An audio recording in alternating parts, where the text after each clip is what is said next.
Assalamualaikum warahmatullahi wabarakatuh.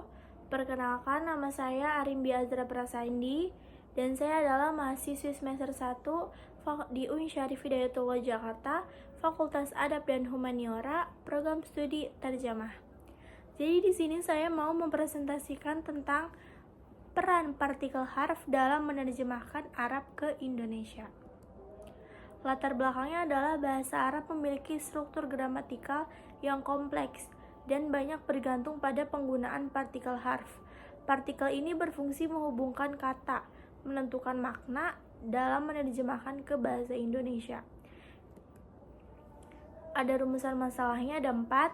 Definisi harf dalam gramatikal, macam-macam harf dan fungsi gramatikal harf, pengaruh harf pada makna, bagaimana relevansi partikel harf dalam penerjemahan ke bahasa Indonesia.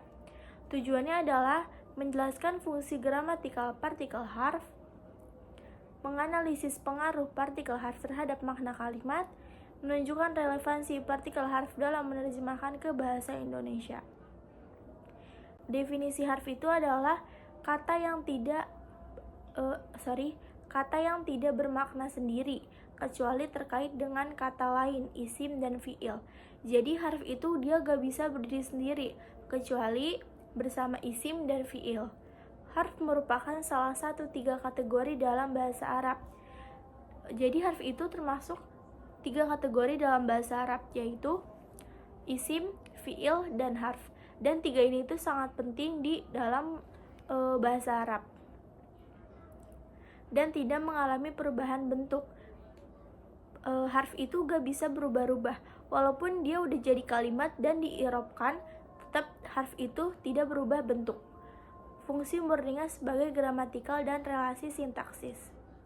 Macam-macam harf itu, yang pertama ada harfun jar. Harfun jar itu contohnya min, ila, fi, ala, bi, dan ka. Harfun jar biasanya setelah harfun jar itu dikasrohkan. Contohnya, dhahabtu minal baiti, aku pergi ke rumah. Dan minal baiti, karena setelah harfun jar jadi dikasrohkan. Harfun atof adalah dua huruf yang digabungkan dan bisa diirobkan. Contohnya ada wa, fa, suma, au, am, bal, lakin, hatta. Harfun nasab contohnya itu ada an, lan, idzan, kai. Sesuai namanya nasab. Jadi fi'il mudhari yang setelah harfun nasab itu harus difathahkan. Dan yang terakhir ada harfun istifham. Harfun istifham itu ada man, ma, hal, mata, kaifa. Harfun istifham itu adalah kalimat pertanyaan. Kayak kaifa haluki, bagaimana kabarmu? Karena saya laki, jadi saya untuk bertanya kepada perempuan. Terus man ismuki, siapa namamu? Nah, itu kalimat pertanyaan untuk huruf harfun istifham. Dan fungsi gramatikal harf itu untuk menghubungkan antar kata, frasa dalam kalimat, dan menentukan relasi makna seperti arah, sebab, tempat, atau tujuan.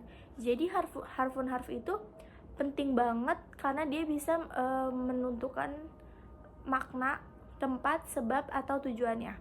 Membantu menjaga kejelasan struktur kalimat, dan jika menjadi kalimat bisa diubah i'rab isim sesudahnya. Jadi setelah harfun itu jadi pakai isim dan fiil, dia bisa diirobkan, tetapi tetap harf itu gak bisa diubah. Pengaruh harf pada makna. Dijelaskan bahwa harf dapat mempengaruhi i'rab, terutama dalam kategori harfun jar yang tadi saya sudah jelaskan. Setelah harfun jar itu pasti dikasrohkan. Dan menjelaskan bahwa harf menentukan hubungan sintaksis antar unsur kalimat. Fungsi harf juga mencakup pembentukan makna seperti zaman, tempat, dan sebab. Di sini ada relevansi dalam menerjemahkan. Bahasa Indonesia tidak memiliki sistem i'rab. Jadi bahasa Indonesia itu cuman bahasa baku dan tidak baku. Dia tuh kayak agak simpel ya, tapi mungkin menurut orang luar lumayan sulit. Dan bahasa Arab itu ada i'rabnya, jadi dia agak rumit. Dan haraf sering tidak memiliki padanan tunggal yang tetap. Harf itu dia tetap tunggal, tapi hurufnya tetap gak bisa diubah-ubah. Oleh karena itu, penerjemah harus mempertimbangkan strategi penerjemahan kontekstual dan memahami harf. Itu sangat penting untuk menjaga akurasi makna terjemahan. Jadi untuk penerjemah, kalian yang mau menjadi penerjemahan, kalian harus meningkatkan akurasi ilmu i'rab kalian. Dan kesimpulannya adalah harf merupakan unsur penting dalam tata bahasa Arab.